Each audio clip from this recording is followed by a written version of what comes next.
তুমি যদি জানো যে তুমি এখানে একটা বস্তির ক্যারেক্টার প্লে করবে, সো তোমার আসলে তখন ক্যারেক্টারের গেট আপ, মেকআপ, এভরিথিং বস্তির মতোই হওয়া উচিত। যেটা হয়েছে, আমার ফুল বডিতে এই মেকআপটা দেওয়া হয়েছিল। সো এই মেকআপ করতে লেগেছে 5 থেকে 6 ঘন্টা।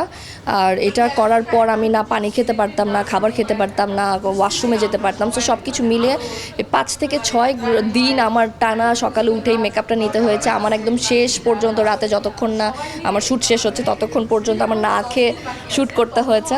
শ্যুটটা শেষ হওয়ার সাথে সাথে আমার আবার তাড়াতাড়ি চেঞ্জ করে এরপরে খাওয়া দাওয়া যা করা, বাট আমি সারাদিন খেতে পারতাম না এটার কারণে। এইটা একটা কষ্টের আর খুবই চ্যালেঞ্জের ছিল। আর যেহেতু কেমিক্যাল, সো ফেসেরও একটা ব্যাপার ছিল যে আসলে কতটুকু নিতে পারবো বা কী অবস্থা। স্যান্ডেলিনা সো, রূপচর্চায় আভিজাত্য। বাট ফাইনালি আমি হ্যাপি। আর মানে আমি যে ক্যারেক্টারটা করতে পেরেছি এইটাতে আমি অনেক হ্যাপি। তুমি যদি জানো যে তুমি এখানে একটা বস্তির ক্যারেক্টার প্লে করবে, সো তোমার আসলে তখন ক্যারেক্টারের গেট আপ, মেকআপ, এভরিথিং বস্তির মতোই হওয়া উচিত। তাহলে তুমি ক্যারেক্টারটার সাথে জাস্টিস করতেছো, না হলে তো তোমার আশা আসলে দরকার ছিল না। সো আমি আসলে ওটা মেনটেন করি বা আমি এটা বিলিভ করি যে আমি ক্যারেক্টারটা আগে হতে চাই। যখন আমি ইন্টারভিউ দিব, যখন আমি দেখাবো যে আমি এটা করেছি, তখন আমি নায়িকা। বাট আমি যখন ক্যারেক্টারে থাকবো তখন আমি পুরোপুরি ক্যারেক্টারে থাকবো।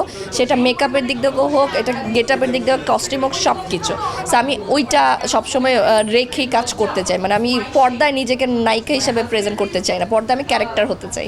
আমি সবসময় মানুষের ভালো দিকটা নিতে প্রস্তুত থাকি অলওয়েজ। কিন্তু কিছু মানুষ আছে না, হয়তো নিজের ইচ্ছা মতো একটা কমেন্ট করে বসে থাকলো বা কিছু একটা বলে বসে থাকলো, যেটাতে আসলে আমি প্রথম যেটা হতো যে আমি অনেক দেখতাম। সো আমি দেখলাম যে এটা দেখার পরে আমার অ্যাক্টিংয়েরটা অনেক এফেক্ট পড়ে, যে আমার মন খারাপ থাকে, আমি হয়তো পুরোপুরি দিতে পারি না তখন সিন করতে গেলে। সো এই কারণে আমি পরে চিন্তা করছি আমি এটা দেখবই না। সো যেটা আমি দেখবো না, আমি জানবো না, সেটা আমাকে এফেক্টও করবে না। সো আমি আমার যেসব কাছের মানুষজন বা যারা পজিটিভলি আমার ব্যাপারে চিন্তা করে, তারা যদি বলে যে না তোমার এটা ভালো হয় না বা ওটা একটু বেটার হতে পারতো, আমি ওইটা নিই। কিন্তু আমি র্যান্ডমলি কেউ একটা কিছু বলে ফেললো, ওইটা নিয়ে আসলে এখন একদমই চিন্তা করে আমি দেখি না।